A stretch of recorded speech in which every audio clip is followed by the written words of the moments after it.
Bismillahirrahmanirrahim. Assalamualaikum warahmatullahi ta'ala wabarakatuh. Alhamdulillahirabbil alamin wassalatu wassalamu ala asyrafil anbiya'i wal mursalin wa ala alihi wa sahbihi ajma'in. Qala rabbi shrah li sadri wa yassir li amri wahlul 'uqdatam min lisani yafqahu qawli. Subhanaka la ilma lana illa ma 'allamtana innaka antal alimul hakim. ولا حول ولا قوة إلا بالله العلي العظيم. اللهم افتح علينا فتوح العارفين وفقهنا في الدين وعلمنا التأويل واهدنا إلى صراطك المستقيم يا إله العالمين.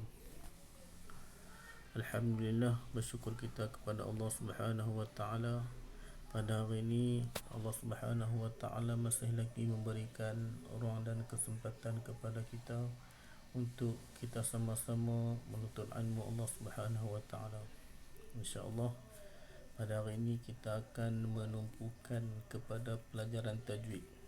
Hari ini 22 Februari 2021, hari Isnin, kita akan masuk tajuk yang baru, iaitu mad asli sanai. Jadi sebelum kita masuk kepada mad asli sanai, kita perlu ingat pelajaran yang terdahulu tentang mad asli. Kita ulang kaji balik apa itu mad asli, contoh-contoh mad asli dan sebagainya.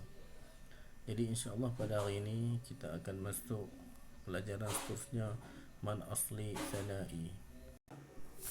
Okay, kita tengok pengertian mad asli sanai. Okay, kita tengok apakah pengertian mad asli sanai. Itu adalah soalan yang biasa kita akan ketemukan dalam soalan-soalan peperiksaan.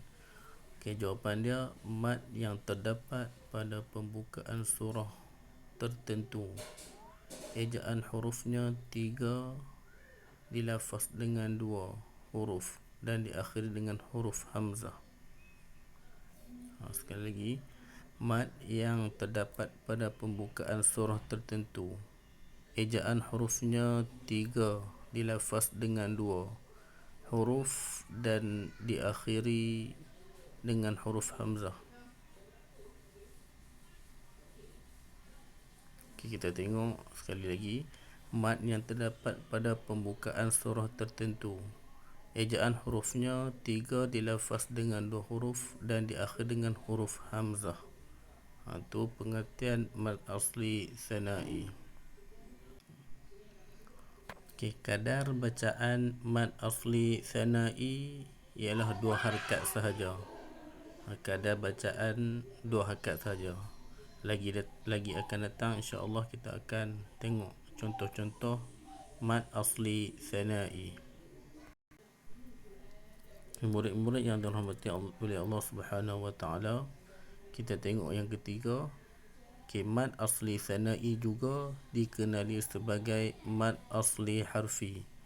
Jadi mad asli sanai ada nama yang lain, iaitu mad asli harfi.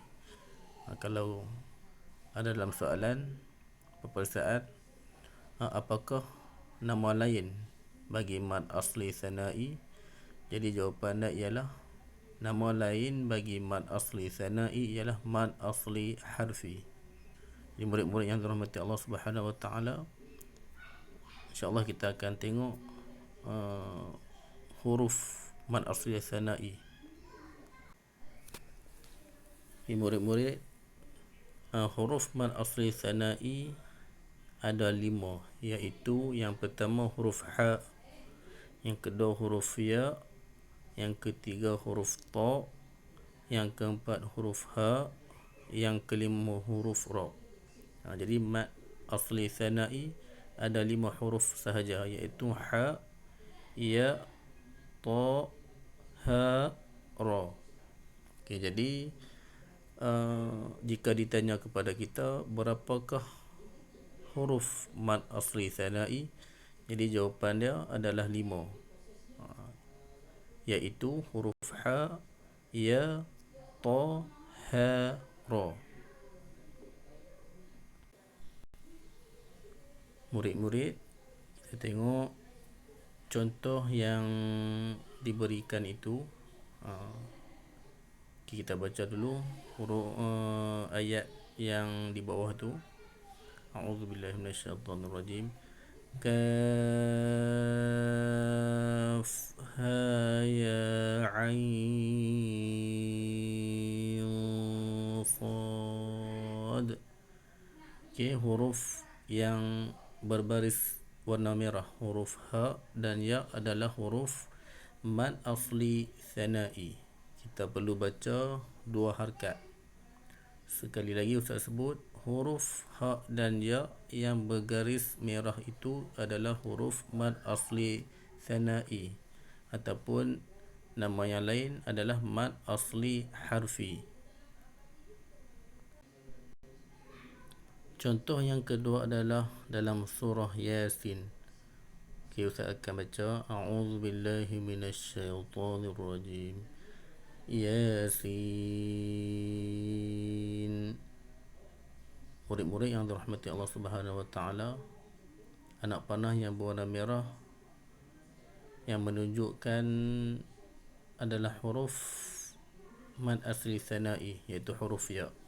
Kita perlu baca dua harakat. Yasin.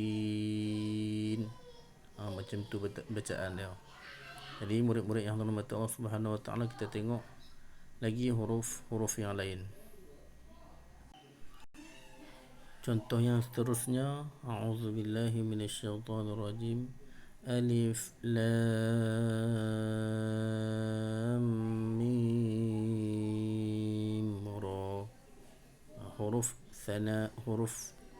mad asli thanai di situ ialah huruf ra.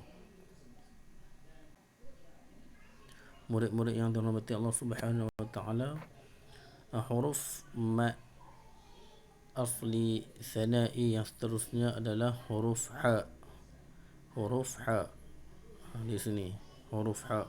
Jadi macam mana bacaannya? A'udzubillahi minasyaitonirrajim.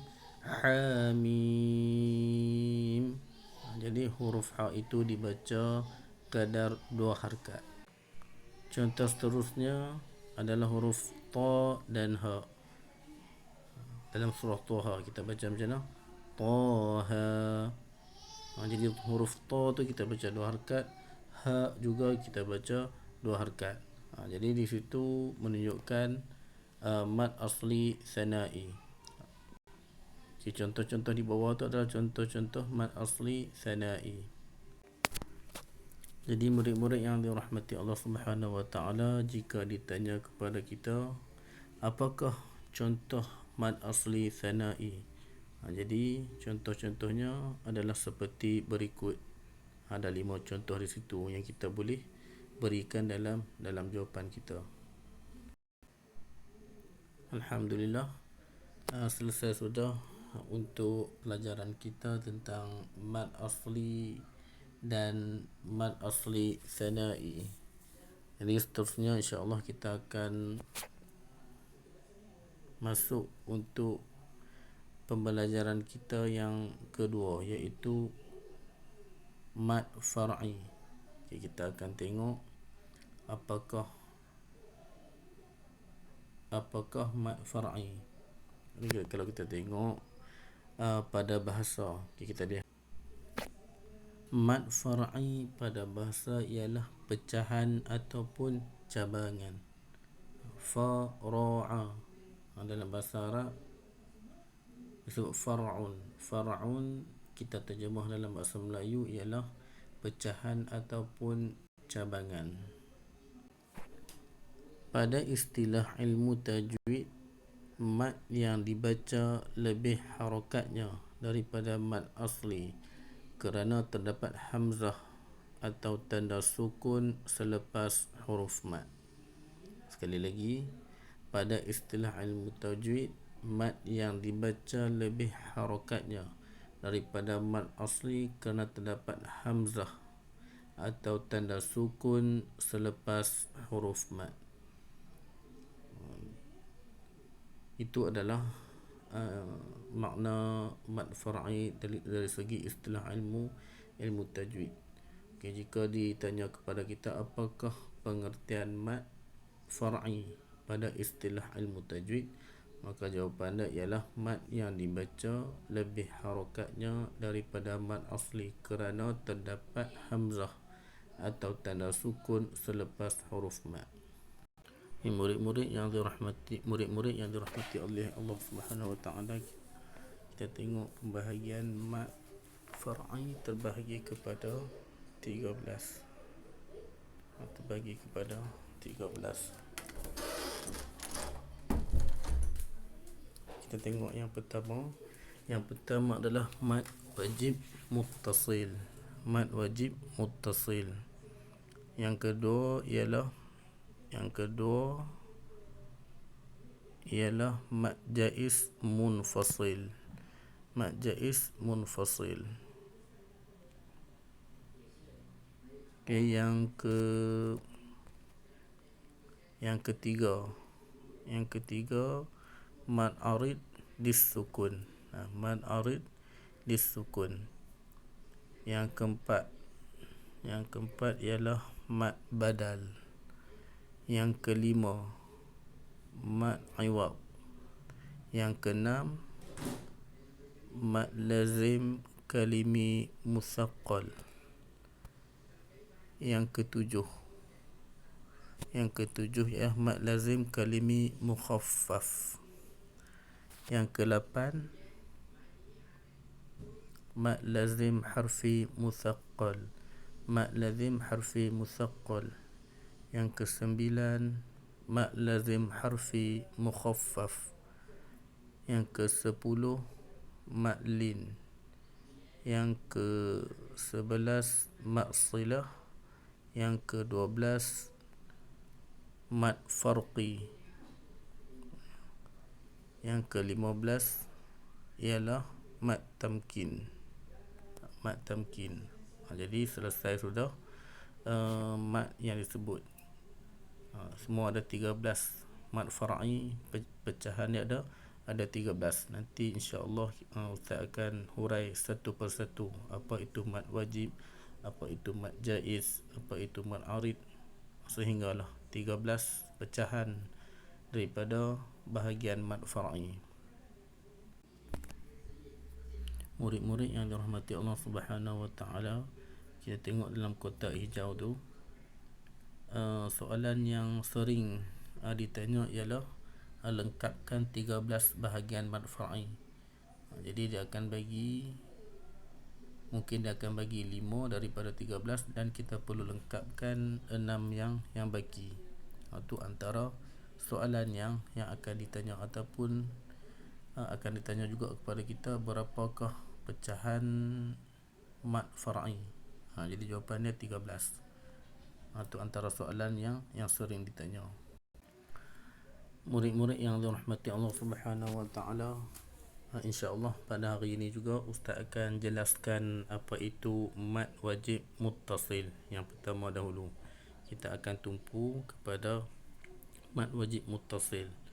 InsyaAllah jika ada masa dan ruang, Ustaz akan sentuh juga pada hari ini mat jaiz munfasil. Jadi kita pergi yang pertama dahulu, mat wajib muttasil. Apakah pengertian mat wajib muttasil? Murid-murid yang dirahmati Allah Subhanahu wa taala, kita tengok pengertian mat wajib muttasil pada bahasa. Pada bahasa ialah bersambung. Maksud ataupun pengertian mat wajib muttasil dari segi bahasa ialah bersambung. Muttasilun, maksudnya bersambung. Pada istilah ilmu tajwid ialah apabila salah satu daripada huruf mat, alif, waw dan ya, bertemu dengan huruf hamzah dalam satu kalimah ataupun satu perkataan. Kita perlu ingat, mat wajib muttasil, huruf mat bertemu dengan huruf hamzah dalam satu kalimah. Dia bertemu dalam satu kalimah. Sekali lagi Ustaz sebut, huruf mat wajib muttasil ialah huruf mat, sama ada alif, waw dan ya bertemu dengan huruf hamzah dalam satu kalimah. Okey, sekarang kita akan tengok kadar bacaan mad wajib muttasil. Kadar bacaan mad wajib muttasil ialah 4-5 harakat ketika wasal dan 6 harakat ketika waqaf.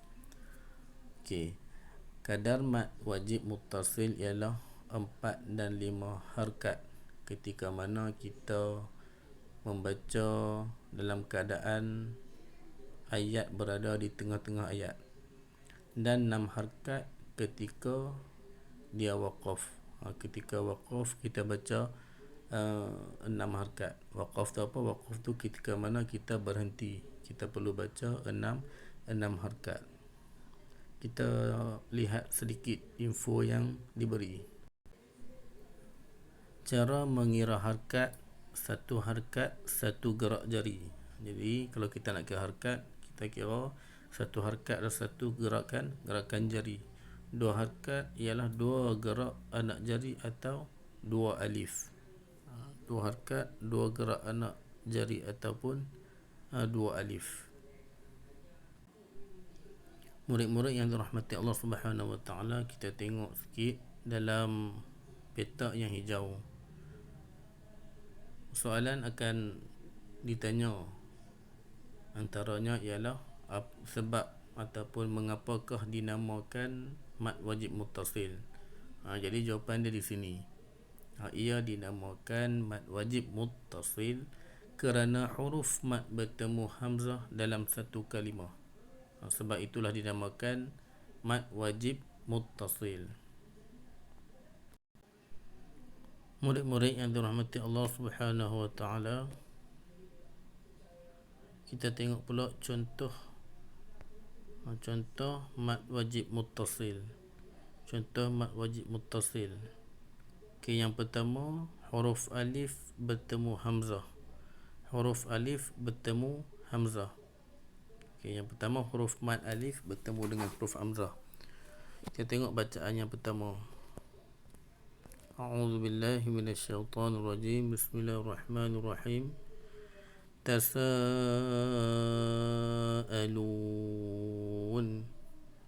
Sekali lagi.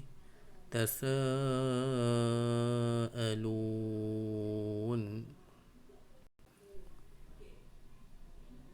Murid-murid yang dirahmati oleh Allah Subhanahu Wa Taala, kita tengok dalam contoh yang pertama, tasaalun. Okey, kita tengok anak panah warna hijau. Anak panah warna hijau adalah huruf alif. Huruf alif mad yang bertemu dengan anak panah yang berwarna biru, iaitu huruf hamzah. Jadi kita baca 4 atau 5 harakat. Itu contoh yang pertama. Contoh yang kedua untuk huruf alif adalah An-Nisa. Kita tengok anak panah yang warna biru adalah huruf alif. Jadi selepas huruf alif bertemu dengan huruf hamzah, anak panah yang berwarna hijau. Jadi di situ kita perlu baca 4 ataupun 5 harakat. 4 ataupun 5 harakat. Sekiranya kita waqaf ataupun kita berhenti, kita perlu baca 6 harakat. Okey, contoh yang seterusnya, ulaika. Jadi ulaika, dekat lam tu ada alif bertemu dengan huruf hamzah. Juga perlu dibaca 6 harakat. Jadi insya-Allah kita akan tengok pula contoh untuk huruf waw. Okey, yang kedua adalah huruf waw bertemu dengan huruf hamzah. Huruf waw bertemu dengan huruf hamzah. Okey, contoh yang pertama adalah su'a.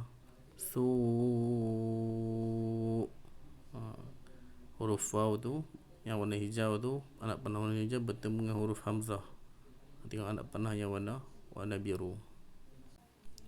Contoh yang seterusnya,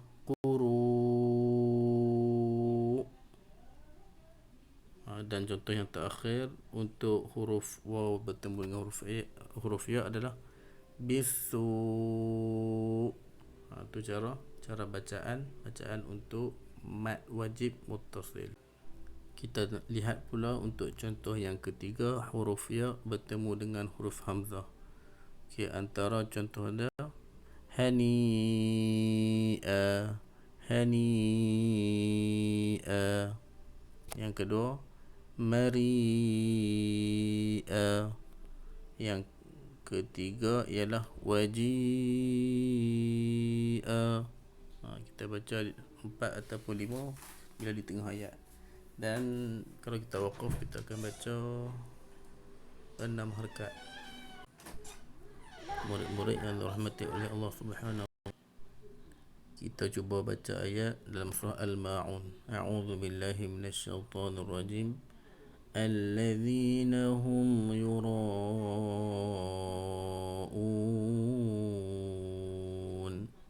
Itu contoh untuk alif bertemu dengan hamzah. Untuk contoh ayat Al-Quran, huruf waw bertemu dengan hamzah. A'udzu billahi minasyaitonir rajim. La yuhibbullahu al-jahra bis-su'i minal qawli illa man zulim. Kita tengok bis-su'i. Di situ huruf waw bertemu dengan huruf hamzah. Untuk contoh ayat Al-Quran, untuk huruf ya bertemu dengan hamzah. A'udzubillahi minasyaitonir rajim. Fa in 'asawka faqul inni bari'um mimma ta'malun. Ayat mad wajib muttasil sini adalah bari. Huruf ya bertemu dengan huruf hamzah. Kita perlu baca sebanyak 4, 5 ataupun 6 harakat. Jadi murid-murid yang dirahmati Allah Subhanahu wa taala, insya-Allah untuk pelajaran berikutnya ialah huruf ataupun mad wajib, mad jaiz munfasil. Kita akan bertemu di lain hari insya-Allah. Hari ini insya-Allah sampai setakat ini dulu kita punya pembelajaran tajwid kita.